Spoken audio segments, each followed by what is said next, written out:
பிரியமானவர்களே, இயேசுவின் நாமத்தில் உங்களுக்கு என் அன்பின் வாழ்த்துக்கள். Jesus meets YouTube families, DPS Robinson ஃபேஸ்புக்கில் இருக்கிற உங்கள் எல்லாரையும் பார்க்கறது எனக்கு ரொம்ப சந்தோஷம். இப்படி நம்ம ஆன்லைனில் ஒருவரை சந்திக்கிறோம். கர்த்தர் ஒரு நேரம் வைத்திருப்பார், நம்ம எல்லோரும் மீட் பண்ணுவோம். ஆண்டவர் நடத்துவார். தேவன் நல்லவர். உங்களுக்காக ஒவ்வொரு நாளும் தேவனோடு கூட பேசி கொடுக்குற இந்த வார்த்தைகளை நினைத்து கர்த்தருக்கு நன்றி சொல்கிறேன். ஒன்றே ஒன்று, நீங்கள் சத்தியத்தில் நடக்கிறீங்க, கர்த்தருக்குள்ளே இருக்கிறீங்க, கர்த்தரால் ஆசீர்வதிக்கப்படுறீங்க என்பது தான் எனக்கு ஒரு பெரிய சந்தோஷம். தேவன் நல்லவர், அவருடைய கிருபை என்றும் உள்ளது. இந்த நாளிலும் தேவன் என்ன பேச போகிறார், நமக்குள்ளே என்ன சொல்லி கொடுக்க போகிறார், அல்லது நம் வாழ்க்கை இன்னைக்கு எப்படி மாறப்போகிறது என்பதை குறித்து நான் வசனத்தின் மூலமாக உங்களோடு பேச விரும்புகிறேன். கலாத்தியர் 5:22, ஆவியின் கனியோ அன்பு, சந்தோஷம், சமாதானம், நீடிய பொறுமை, தயவு, நற்குணம், விசுவாசம், சாந்தம், இச்சை அடக்கம், இப்படிப்பட்டவைகளுக்கு விரோதமான பிரமாணம் ஒன்றுமே இல்லை. கர்த்தருடைய பிள்ளைகளை, ஆவியின் கனியோ, பரிசுத்தாவின் அபிஷேகத்தில் வல்லமை இருக்கு, வரங்கள் இருக்கு, விசுவாசம் இருக்கு, அற்புதம் இருக்கு, அடையாளம் இருக்கு, ஏகப்பட்ட அற்புதங்களும் ஆசீர்வாதங்களும் ஆவியானவர் கையில் இருக்கிறது. அது ஒரு பக்கம், அது ஒரு போர்ஷன். ஆனால் இன்னொரு பக்கம், ஆவியானவருடைய அபிஷேகத்தில் விசேஷித்த ஒரு ஆசீர்வாதம் என்னன்னா, கனி கொடுக்க உதவும் ஆவியானவர். அவர் கனி கொடுக்கிற ஒரு வாழ்க்கை. உங்கள் வீட்டில் ஒரு செடியை வளர்க்குறீங்க, மரமாக வருது, அது கனி கொடுக்க வேண்டிய காலத்தில் கனி கிடைக்குமான்னு பார்த்துட்டு இருப்பீங்க இல்லையா? சில மரத்தில் கனியும் இருக்காது, ஒன்றும் இருக்காது, சும்மா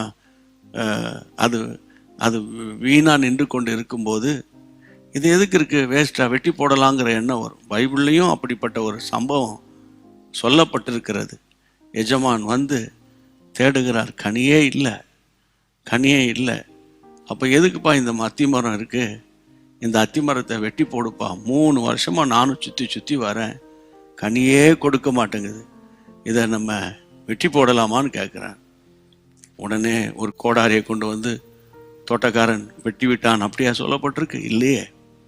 தோட்டக்காரன் சொன்னான், எஜமானே இன்னும் 1 வருஷம் தவணை கொடுங்க, இந்த வருஷம் இருக்கட்டும், இந்த வருஷம் இருக்கட்டும், இந்த வருஷம் இருக்கட்டும், 22 இருக்கட்டும், நான் கொத்தி எரு போடுறேன், கர்த்தருக்கு ஸ்தோத்திரம், இந்த வருஷம் இருக்கட்டும், நீர் பாய்ச்சுகிறேன், இந்த வருஷம் இருக்கட்டும், கர்த்தருக்கு மகிமை உண்டாவதாக.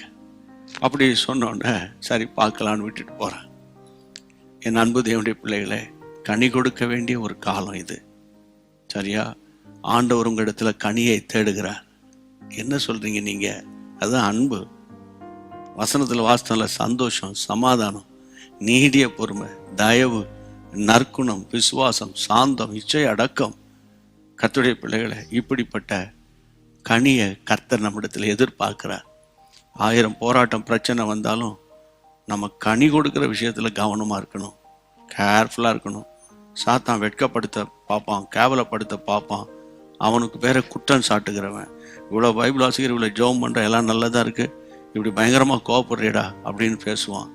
அதனால் எப்போதும் ஞானம் உள்ளவர்களாய் நடந்து கொள்ள கர்த்தர் இன்றைக்கு உங்களுக்கு ஒரு ஆலோசனை கொடுக்குறாரு. இது ஒரு ஆலோசனையா, ஆவியானவர் கொடுக்குற ஆலோசனையா ஏற்றுக்கொண்டு நான் கனி கொடுக்கணும், ஆவியானவரே எனக்கு உதவி செய்யுங்கன்னு ஜெபம் பண்ணுவோமா?